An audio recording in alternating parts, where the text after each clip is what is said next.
चला मंडळी, आज आपण परमपूज्य नेते डॉक्टर भीमराव आंबेडकर ज्यांनी आपल्या भारताला संविधान दिलं, त्यांनी आपल्याला शिकवलं की शिक्षण हे वाघिणीचं दूध आहे. जो हे प्राशन करेल तो वाघासारखा गुरगुरल्याशिवाय राहणार नाही. जर तुमच्याकडे 2 रुपये असतील तर तुम्ही 1 रुपयाची भाकरी घ्या आणि 1 रुपयाचं पुस्तक घ्या, कारण भाकरी तुम्हाला जगण्यास मदत करेल आणि पुस्तक तुम्हाला कसं जगायचं हे शिकवेल. 100 शेळीहून जगण्यापेक्षा 4 दिवस सिंहासारखे जगा, अशा महान विचारांच्या जयंतीनिमित्त आपण त्यांच्या आवडीचे पदार्थ बनवणार आहोत. तर इथे सर्वात पहिले आपण मेथीच्या भाजीपासून सुरुवात करूया. तर इथे मी गॅसवरती पॅन ठेवलेला आहे आणि त्याच्यामध्ये तेल टाकून मग इथे मी 2 कांदे घेतलेले आहेत. कांदे सॉफ्ट झाल्यानंतर मग ह्याच्यामध्ये चवीनुसार मीठ टाकूया, म्हणजे कांदा सॉफ्ट होण्यासाठी हे मदत करेल. आता याच्यामध्ये लसूण ठेचून घेतलेला आहे, मिरच्या घेतलेल्या आहेत तिखट प्रमाणे. आता हे सॉफ्ट झाल्यानंतर थोडासा कांद्याचा कलर चेंज झाल्यानंतर आपण याच्यामध्ये मी मेथीचे 2 जोडी घेतलेले आणि हे मेथी स्वच्छ धुवून थोडीशी कट केलेली आहे. मग हे याच्यामध्ये परतून घेऊया. आता झाकण लावून 2 ते 3 मिनिटे हे शिजत ठेवूया, म्हणजे आता हे पाणी सुटत जाईल आणि पाणी सुटल्यानंतर मग हे आता शिजत आलेले आहे. मग आता हे पाणी सुकेपर्यंत 2 मिनिटं तरी शिजूया. याच्यावरती पाणी पूर्ण सुकल्यानंतर मग आपण ओला नारळ इथे किसून घेतलेला आहे तो याच्यावरती टाकून घेऊया. आता इथे भाजी आपली कंप्लीट झालेली आहे. आता आपण त्यांच्या आवडीचा दुसरा पदार्थ बनवणार आहोत. तर त्यांचा आवडीचा दुसरा पदार्थ आहे तांदळाची खीर. तर त्यासाठी मी इथे बासमती तांदूळ घेतलेला आहे अर्धी वाटी.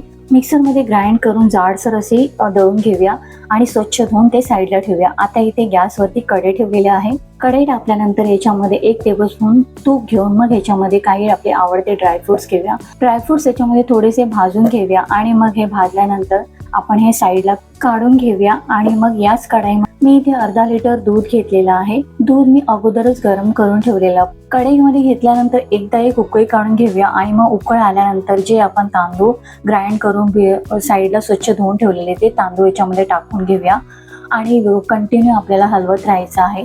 5 मिनिटं तरी चम्मचने आपल्याला ते हलवत राहायचं आहे, म्हणजे तांदूळ आपले व्यवस्थित त्याच्यामध्ये शिजले जातील. आता या स्टेजला आपल्याला याच्यामध्ये साखर घ्यायची आहे. साखर मी इथे घेतलेली आहे अर्धी वाटी.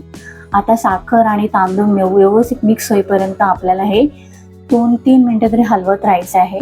आणि हे थोडं थोडं शिजत आलं की मग या स्टेज मी इथे एका वाटीमध्ये थोडंसं दूध घेऊन त्याच्यामध्ये केसर टाकून दूध साईडला ठेवलेलं, म्हणजे त्याचा कलर चांगला येतो. आता हे पण व्यवस्थित मिक्स करून हलवत राहायचं आपल्याला. 5 मिनिटं तरी कंटिन्यू आपल्याला हलवत राहायचं आहे. आणि मग 5 मिनिटांनंतर जसजशी घट्ट होत जाईल, जे आपण भाजून ठेवलेले ड्रायफ्रुट्स आहेत ते याच्यामध्ये टाकून घेऊया आणि ते टाकल्यानंतर पण आपल्याला 2-3 मिनिटं तरी हलवत राहायचं आहे कंटिन्यू. आता लास्ट स्टेजला आपल्याला इथे 1/4 टेबलस्पून वेलची पूड टाकायची आहे. जास्त घट्ट करू नका, नाहीतर ही खीर तांदळाची खीर अशी असते जी थंड झाल्यानंतर अजून घट्ट होते. त्याच्यामुळे थोडीशी पातळ ठेवा, ती आपोआप नंतर घट्ट होते.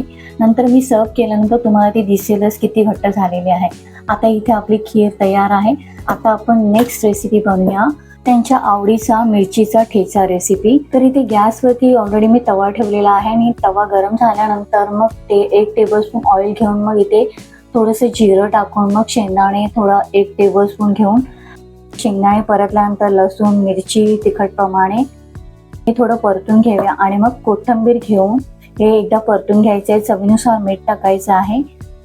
हे थोडंसं 2 मिनिटं परतून घेतल्यानंतर मग हे आपल्याला जर तुमच्याकडे जाता असेल तर जात्यावरती तुम्ही वाटून घ्या, नाहीतर मग मिक्सरमध्ये ग्राइंड केलं तरी चालेल. तर अशा पद्धतीने आपला ठेचा पण झालाय. आणि मी इथे बाजरीची भाकरी, गोडी डाळ, त्याचबरोबर ते लंडनला असताना नाश्त्यासाठी ओट्स आणि काळीच्या घ्यायचे. त्याचबरोबर इथे आपला जैविकवाला कलर ब्लू कलर सरबत पण बनवलेला आहे. तर अशा पद्धतीचे ते साधे आणि सिंपल जेवण जेवायचे. तर मंडळी, तुम्हाला सगळ्यांना माझ्याकडून सप्रेम जय भीम आणि नमस्कार.